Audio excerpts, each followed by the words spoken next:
આસાનીથી તમે બનાવી શકો ને એવો આ નાસ્તો છે. અને પ્લસ કે આમાં જે પણ સબ્જી યુઝ કર્યા છે એ બધા જ તમારી ઘરની અંદર અવેલેબલ હશે. અને સાથે દહીં સાથે આપણે કોઈ ચટણી સાથે પણ નથી આ સર્વ કરવાનું, માત્ર દહીં સાથે આપણે ખાઈ શકીએ.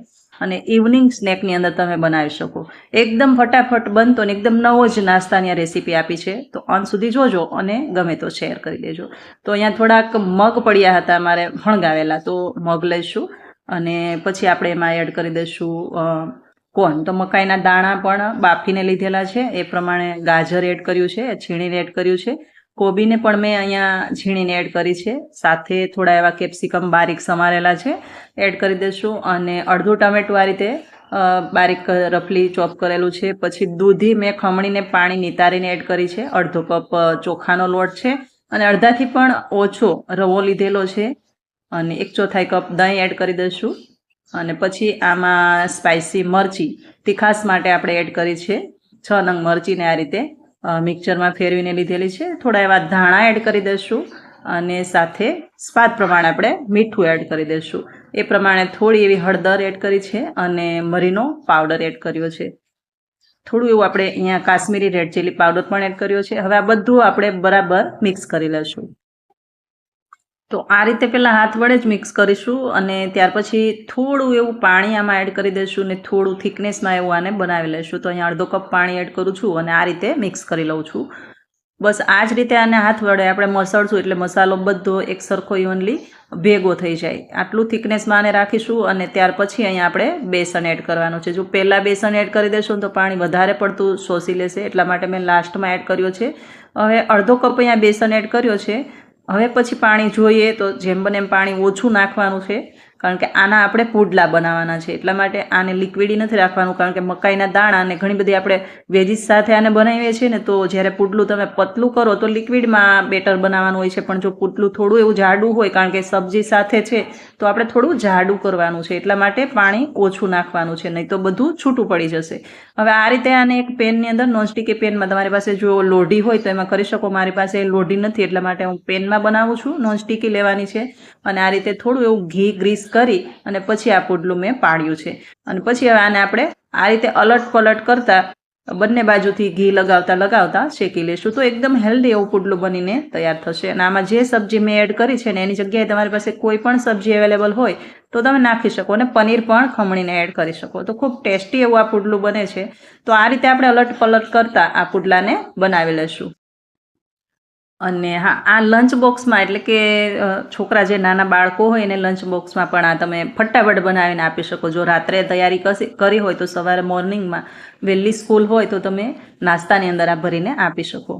તો એકદમ ટેસ્ટી પણ બને છે. અને ખાસ કરીને છોકરાઓ ઓછી સબ્જી ખાતા હોય તો બધી સબ્જી તમે આની અંદર એકદમ બારીક બારીક ચોપ કરીને એડ કરી દેશો તો સાથે સબ્જી પણ ખવાઈ જશે. તો ખૂબ ટેસ્ટી અને એકદમ હેલ્ધી પણ કહી શકાય એવા પુડલા બને છે. અને હા, મેં જે રીતે મગ એડ કર્યા એ રીતે તમે ફણગાવેલા કોઈ પણ કઠોળાની અંદર એડ કરી શકો. હવે અહીંયા મને એક આઈડિયા આવ્યો કે આ રીતે થોડું ચીઝી પણ ખાવાનું મન થાય ને, તો બાળકો માટે ઇવનલી આપણે પહેલાં બનાવ્યું એમને હવે હું મારા માટે બનાવું છું. તો પુડલું પાથરી ત્યાર પછી થોડો કલર ચેન્જ થાય ને ઉપરનું પડે, એટલે આ રીતે ચીઝ એડ કરી અને એને બંધ કરી દીધું છે. આ રીતે 2 પુડલા બનાવી જોઈએ કે કેવા બને છે. તો ફ્રેન્ડ્સ, ખાધા પછી ખબર પડી કે ચીઝવાળા પુડલા તો એકદમ જબરજસ્ત, એકદમ એવું લાગે કે કંઈક અલગ સ્નેક ખાઈએ છીએ એવું ફીલ થાય એવા મસ્ત એવા આ પુડલા બન્યા છે, વેજીસથી પણ ભરપૂર અને સાથે ચીઝ. તો આપણા માટે જો બાળકોને ચીઝવાળું ન બનાવતા હોય તો આ રીતે તમે આપણા માટે બનાવી શકો અને કંઈક અલગ એકદમ ઇન્હેન્સ ટેસ્ટ મેળવી શકો. તો આ રીતે પણ 2 પુડલા મેં બનાવ્યા તો ખૂબ ટેસ્ટી એવા થયા. હવે અહીંયા મોટું પુડલું એક બનાવી એક લેયર અને પછી ચીઝ એડ કરીને ઉપર પાછું બીજું લેયર કરો તો પણ થાય. પણ આ પુડલું છે એનું બેટર જાડું છે એટલા માટે મેં આ રીતે કર્યું છે, વાળીને કર્યું છે. કારણ કે જો એ રીતે બનાવીએ ને તો ઘણું બધું જાડું થાય ને પછી શેકાવામાં થોડું કાચું રહે. એટલા માટે મેં આ રીતે વાળી ચીઝ નાખી અને વાળ્યું છે.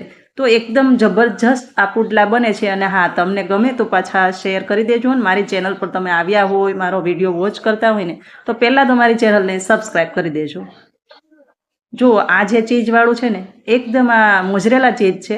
જ્યારે ચીઝ અંદર પડે ને પછી એકદમ સરસ ધીમી ફ્લેમે શેકાવા દેશો ને તો ચીઝ બધું જ પીગળી જાય છે ને એકદમ ટેસ્ટ જબરજસ્ત આવે છે. અને કોઈ પણ ચટણી સાથે, સિંગદાણાની ચટણી સાથે પણ આ મસ્ત લાગે છે, પણ મેં અહીંયા દહીં સાથે સર્વ કર્યું છે. સુપર ટેસ્ટી આ પુડલા બન્યા છે અને ઇવનિંગ સ્નેકમાં એકદમ ફટાફટ, અથવા તો મોર્નિંગમાં તમે પણ આ ખાઈ શકો. ફટાફટ બનતા આ પુડલા છે. રેસીપી ગમે તો વધુમાં વધુ શેર કરી દેજો, અને આ ચેનલ પર આવ્યા હોય તો મારી ચેનલને સબસ્ક્રાઈબ પણ કરી દેજો. તો કહેવાનો મતલબ એમ કે નાના બાળકો ઘણી બધી સબ્જી અવોઇડ કરતા હોય છે, ખાતા નથી હોતા.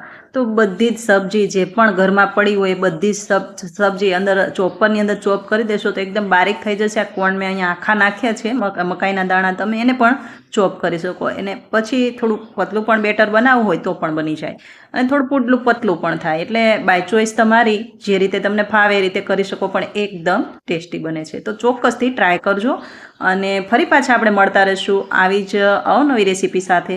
ત્યાં સુધી આવજો. Thank you for watching.